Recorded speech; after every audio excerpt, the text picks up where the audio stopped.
اس وقت یہ ہے کہ اصل نماز یہی ہے، یہ سورہ فاتحہ۔ چنانچہ میں آپ کو حدیث سنا رہا ہوں جو صحیح بخاری میں بھی ہے، صحیح مسلم میں بھی ہے، جامع ترمذی میں بھی ہے، سنن ابی داؤد میں بھی ہے، سنن نسائی میں بھی ہے، اور بہت سی کتابوں میں موجود ہے۔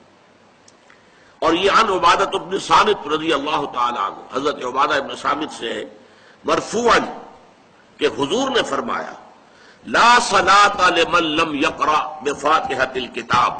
اس شخص کی کوئی نماز نہیں ہے جس نے کہ سورہ فاتحہ کی تلاوت نہیں کی۔ اب اس سے ہمارے ہاں ایک بڑا اختلاف پیدا ہوا، وہ نوٹ کر لیجیے۔ ایک رائے یہ ہے آپ اگر علیحدہ نماز پڑھ رہے ہیں تو ظاہر بات ہے کہ آپ کو ہر رکعت میں خود پڑھنی ہی پڑھنی ہے سورہ فاتحہ۔ جب باجماعت پڑھ رہے ہیں اب کیا شکل، امام پڑھ رہا ہے سورہ فاتحہ تو کیا مقتدی کو بھی پڑھنی چاہیے؟ اس حدیث میں جو الفاظ کی شدت ہے اس کی بنا پر رجحان یہ ہوتا ہے کہ یقیناً اس صورت میں ہر شخص کو لا صلاۃ لمن لم یقرأ بفاتحۃ الکتاب، جس نے کہ فاتحہ کی تلاوت نہیں کی، قرأت نہیں کی، اس کی کوئی نماز ہی نہیں۔ تو یہ موقف ہے امام شافعی کا، یہی مسلک ہے ہمارے اہل حدیث بھائیوں کا کہ آپ چاہے اکیلے نماز پڑھ رہے ہو، چاہے امام کے پیچھے پڑھ رہے ہو، اور چاہے امام جو ہے وہ جہری رکعت پڑھا رہا ہے اور چاہے سری رکعت پڑھا رہا ہے۔ خاموشی والی رکعت سورہ، آپ کو معلوم ہے کہ نماز جو ظہر اور عصر کی ہے تو چاروں رکعتیں جو ہے وہ سری ہے، مغرب کے اندر آ کر دو جہری ہیں ایک سری ہے، عشاء میں آ کر دو جہری ہیں دو سری ہیں، سورہ اور نماز فجر کے اندر دونوں جو ہیں وہ جہری ہیں۔ تو چاہے جہری ہو چاہے سری ہو،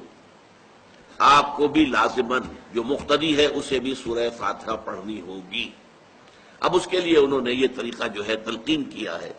کہ امام تیزی سے نہ پڑھے، رک رک کر پڑھے الحمدللہ رب العالمین، اس کے بعد اتنا وقفہ دے دے کہ جو مقتدی ہے وہ بھی کہہ لیں اپنے دل میں یا پڑھ لیں الحمدللہ رب العالمین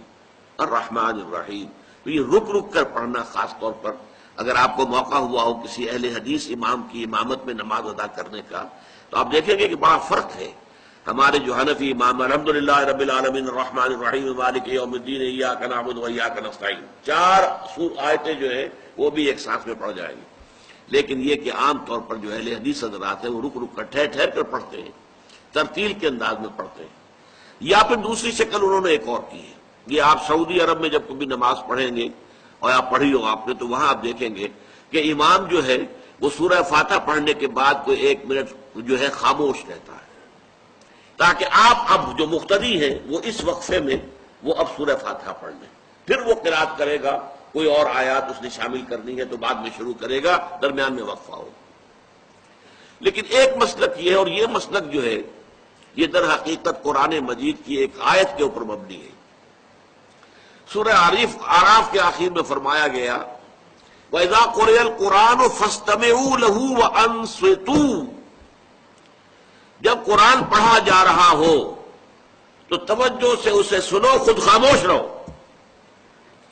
اب یہ قرآن مجید کی آیت ہے، اس کے بنا پر ایک رائے یہ ہے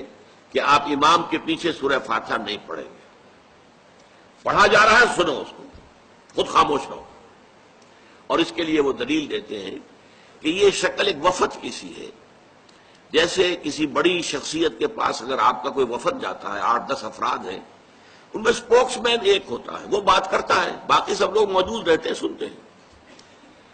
اسی طریقے سے امام جو ہے وہ گویا کہ آپ کا نمائندہ ہے اور وہ پڑھ رہا ہے الحمدللہ رب العالمین الرحمن الرحیم مالک یوم الدین، تو امام کی قرات ہی آپ کی بھی قرات ہو گئی۔ گویا کہ اس آیت سے، اس حدیث سے اختلاف نہیں ہے، اس کی تعبیر سے اختلاف ہے کہ امام کا قرات کر لینا در حقیقت مقتدیوں کی طرف سے بھی قرات ہے۔ اس میں جو حنفی مسلک ہے وہ بہت سخت ہے، اور وہ یہ ہے کہ چاہے سری نماز ہو اور چاہے جہری ہو، ہر کسی بھی حالت میں مقتدی جو ہے وہ سورہ فاتحہ نہیں پڑھے گا۔ اب اس میں ذرا سا سوال پیدا ہوتا ہے کہ جہری رکعت میں تو اس آیت کا اطلاق ہو جائے گا کہ وَإِذَا قُرِئَ الْقُرْآنُ فَاسْتَمِعُوا لَهُ وَأَنصِتُوا، سری میں تو اس آیت کا اطلاق نہیں ہوتا۔ بہرحال یہ مسلک ہے امام شافعی کا، ایک انتہا پر ہے، ہر صورت میں سری ہو یا جہری ہو آپ کو پڑھنی ہی پڑھنی ہے۔ اور امام ابو حنیفہ دوسری انتہا پر ہیں کہ چاہے سری ہو چاہے جہری ہو کسی شکل میں نہیں پڑھنا۔ امام مالک کا مسلک ہے درمیان میں، اور میں اس میں کوئی جھجک محسوس نہیں کرتا کہ میں آپ کے سامنے عرض کر دوں کہ میں اس پر عمل پیرا ہوں۔ وہ کیا ہے؟ جہری نماز میں خاموش رہو اور سنو، اس آیت کا اطلاق ہو جائے گا جب بلند آواز سے پڑھ رہا ہے امام تو پوری توجہ، فاستمعوا لہ، اپنی پوری توجہ کو اس کے سننے کے اوپر مرکوز کر دو اور خود خاموش رہو۔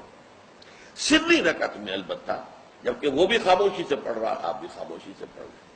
بہرحال ان چیزوں میں نے یہ سب کچھ بیان کیا ہے تو اس سے جو میرا مقصود ہے وہ یہ ہے کہ معلوم ہو جائے کہ اس میں کوئی بڑی بنیادی بات نہیں ہے،